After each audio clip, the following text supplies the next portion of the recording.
নমস্কার, আপনারা দেখছেন জেলার ১ নম্বর online TV channel Birbhum RC TV. শুরু করছি আজকের সংবাদ। বিস্তারিত সংবাদে যাবার আগে দেখে নেব সংবাদ শিরোনাম।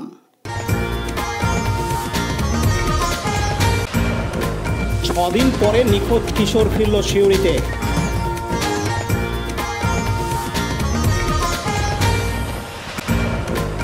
এন্দাহারে ইন্টেলেকচুয়াল প্রপার্টি রাইটস সম্পর্কে সেমিনার।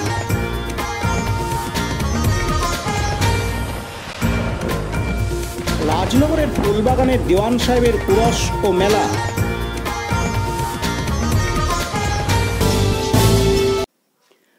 ময়ূরেশ্বর থানার বিজা লোকপাড়া গ্রামের বাসিন্দা দামোদর মণ্ডল বর্তমানে সিউড়ির নতুন ডাঙালপাড়ায় থাকেন। গত ১ ফেব্রুয়ারি থেকে নিখোঁজ হয়ে গিয়েছিল তার ১৪ বছরের পুত্র প্রদীপ মণ্ডল। মাতা রাখি মণ্ডল জানালেন, পড়াশোনার জন্য বাবা বকাবকি করেছিলেন, তাই অষ্টম শ্রেণীর ছাত্র প্রদীপ মণ্ডল ঘর থেকে পালিয়ে গিয়েছিল। দীর্ঘ ৬ দিন পরে জেলা পুলিশ প্রশাসনের সর্বাত্মক সহযোগিতায় গতকাল মঙ্গলবার ৬ ফেব্রুয়ারি রাতে বাড়ি ফিরল এই কিশোর। তাকে বোলপুর রেল স্টেশন সংলগ্ন জায়গা থেকে উদ্ধার করা হয়। এদিন বাবা দামোদর মণ্ডল জানান, ফেব্রুয়ারি ১ তারিখ থেকে নিখোঁজ হয়েছিল, তো আজকে পাওয়া গেল, সেটা বোলপুরে। এর জন্য টোটাল সিউড়ি পিএসের অল স্টাফকে আমি ধন্যবাদ জানাই। এরা খুব ভালো আমাদেরকে সহযোগিতা করেছে এবং খুব প্রচণ্ডভাবে আমাদেরকে হেল্প করেছে। কিভাবে পাওয়া গেল? কোথায়? রোডের মধ্যে। কোথায়? বোলপুরে। বোলপুরে কোথায়? বোলপুর ওই লজের সাইডে, যে বাস রেল স্টেশনের নিয়ারেস্ট। আপনাদের কোনো আত্মীয় বাড়িতে ছিল না এরকম? না, আত্মীয় বাড়ি না, এমনি নর্মাল ঘুরছিল। এই ৫ দিন ওখানেই ছিল? হ্যাঁ, ওখানেই ছিল। ছেলের সঙ্গে কথা হয়েছে? না, এখন হয়নি। তো কিভাবে জানতে পারলেন আজকে কোথা থেকে নিয়ে এলো, কে নিয়ে এলো? সিউড়ি অফিসার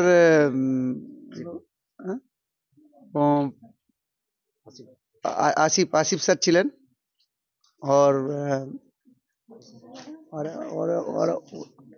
और एक স্যারের নাম। হ্যাঁ, ঠিক আছে বেশ, ঠিক আছে। কি নাম আপনার? আমার নাম দামোদর মণ্ডল। আপনার কে? আমার ছেলের নাম প্রদীপ মণ্ডল। অন্যদিকে মা রাখি মণ্ডল বলেন, দিন পর 7 দিন হয়ে যেত, আর কি 6 দিন হচ্ছে।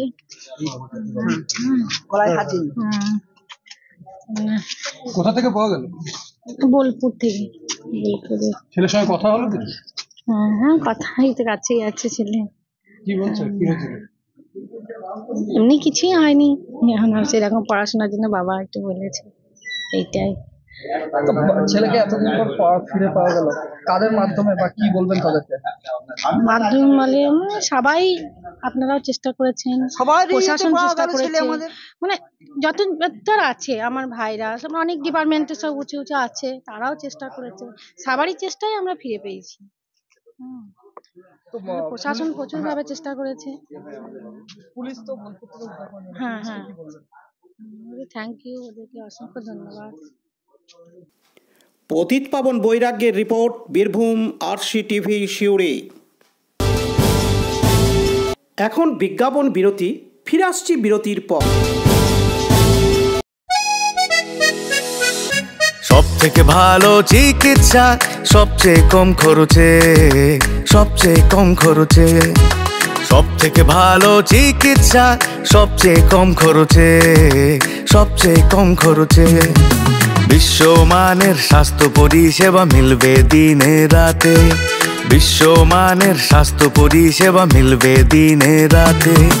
মণি মহেশ হসপিটাল, মণি মহেশ হসপিটাল, মণি মহেশ হসপিটাল, মণি মহেশ হসপিটাল। মণি মহেশ হসপিটাল, দুবরাজপুর, বীরভূম। ফিরে এলাম বিরতির পর।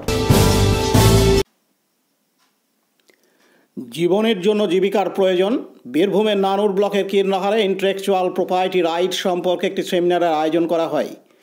ভারত সরকারের অতি ক্ষুদ্র মাঝারি উদ্যোগে সেমিনারের আয়োজন করে। সহযোগিতার হাত বাড়িয়ে দেয় নবদিশা ওয়েলফেয়ার সোসাইটি। আজ বুধবার 7ই ফেব্রুয়ারি সংশ্লিষ্ট দপ্তরের অ্যাসিস্ট্যান্ট ডিরেক্টর ঋত্বিক বিশ্বাস, জয়েন্ট ডিরেক্টর প্রদীপ কুমার দাস, রাজস্বী মাঝি, তাপস রায় বিভিন্ন বিষয়ের উপর বক্তব্য রাখেন। বিশেষ অতিথিরূপে উপস্থিত ছিলেন দুবরাজপুর বিধানসভার বিধায়ক অনুপ কুমার সাহা। এছাড়া বীরভূম জেলা খাদি ভিলেজ ও ইন্ডাস্ট্রিজের উজ্জ্বল মুখার্জি, অ্যাডভোকেট এক্সপার্ট শান্তনু গোছাই প্রমুখ সরকারি আধিকারিকরাই প্রশিক্ষণ দান করেন। স্থানীয় 60 জন যুবক যুবতীরা এই সেমিনারে অংশগ্রহণ করেন। কেন্দ্রীয় সরকারের নানা সামাজিক সুরক্ষা প্রকল্প নিয়ে যেমন আলোচনা হয়, তেমনি কোথায় কিভাবে উন্নত প্রযুক্তির প্রশিক্ষণ পাওয়া যায়, সর্বোপরি সরকার কিভাবে মূলধন সরবরাহ করে সে বিষয়ে প্রশিক্ষণ দান করেন সংশ্লিষ্ট বিভাগের আধিকারিকরা। অ্যাকচুয়াল বাংলা মানে হচ্ছে বৌদ্ধিক সম্পদ অধিকার, ঠিক আছে? তো এটা বৌদ্ধিক সম্পদ কেন বলা হয়, এটা প্রথম প্রশ্ন সবারই হতে পারে। তো আমাদের নর্মাল যা সম্পদ মানে যে প্রপার্টি আমরা বলি, সেটা হচ্ছে ধরে নিন কারো জমি আছে, কারো বাড়ি আছে, কারো ফ্ল্যাট আছে, যে কোনো জিনিস আছে, সেটা আমাদের নর্মাল আমরা বলি সম্পদ। কারণ সেটা আমরা বিক্রি করতে পারি, কাউকে দিতেও পারি বা নিতেও পারি। কিন্তু কাঁথা স্টিচ আমরা শুনি খুব ভালো কাজ করে, কিন্তু এদের যে পারিশ্রমিক আছে বা পয়সা ফিরে পাওয়ার ব্যাপার আছে, সেটা কিন্তু সেভাবে তারা পায় না। পায় কি? কারণ আপনি যখনই লোকালি বিক্রি করবেন তার দাম কিন্তু এমন কিছু পাবেন না, কিন্তু এটাকে যদি আপনি বাইরে বিক্রি করেন, মানে ফরেন কান্ট্রিতে ন্যাশনাল লেভেলে বিক্রি করেন, সেখানে কিন্তু এখানে 100 টাকা পেলে ওখানে আপনি 500 টাকা পেতে পারেন। এই প্রশিক্ষণ পেয়ে খুশি প্রশিক্ষণ প্রাপকরা। শম্ভুনাথ সেনের রিপোর্ট, বীরভূম RCTV নানুর। এখন বিজ্ঞাপন বিরতি, ফিরে আসছি বিরতির পর। RCS Network, high speed internet, broadband, cable TV and landline service provider, Dubrajpur, Birbhum. আমাদের এখানে পাবেন BSNL, RailTel, city alliance and Jio ফাইবারের internet, cable TV and landline টেলিফোনের কানেকশন নিতে যোগাযোগ করুন। দুবরাজপুর 034622962627 7449000072 9732202011 8207037404। সিউড়ি 034622999995 9647669665 7063544520। ফিরে এলাম বিরতির পর। রাজনগরের ফুলবাগানে দেওয়ান সাহেবের উরস ও মেলা আয়োজিত হল আজ বুধবার 7ই ফেব্রুয়ারি। প্রতি বছরের মতো এবারেও বাংলার 23শে মাঘ ফুলবাগানের দেওয়ান আসাদুল্লাহ খানের উরস উৎসব অনুষ্ঠিত হয়।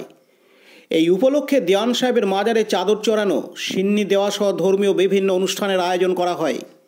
উরসকে ঘিরে একদিনের মেলাও বসে এখানে। রাজনগর ছাড়াও পার্শ্ববর্তী ঝাড়খণ্ড থেকেও ভক্তরা নিজেদের মানত পূরণ করার উদ্দেশ্যে এই উরস উৎসবে অংশ নেন। মাজারে মহিলা ভক্তদেরও উপস্থিতি ছিল চোখে পড়ার মতো। খান আরশাদের রিপোর্ট, বীরভূম RCTV রাজনগর। এখন বিজ্ঞাপন বিরতি, ফিরে আসছি বিরতির পর। দুয়ারে সরকার আর পাড়ায় সমাধানের অভূতপূর্ব সাফল্যের পর রাজ্যের প্রতিটি মানুষের কাছে সরকারি পরিষেবা পৌঁছানোর উদ্দেশ্যে মাননীয় মুখ্যমন্ত্রী মমতা বন্দ্যোপাধ্যায়ের ঐকান্তিক উদ্যোগে এবার রাজ্য জুড়ে শুরু হলো সমস্যার সমাধান জনসংযোগ। চলবে 20শে জানুয়ারি 2024 থেকে 12ই ফেব্রুয়ারি 2024 পর্যন্ত। থাকছে 20টি সরকারি পরিষেবা ও স্থানীয় মানুষের অন্যান্য সমস্যার সমাধান।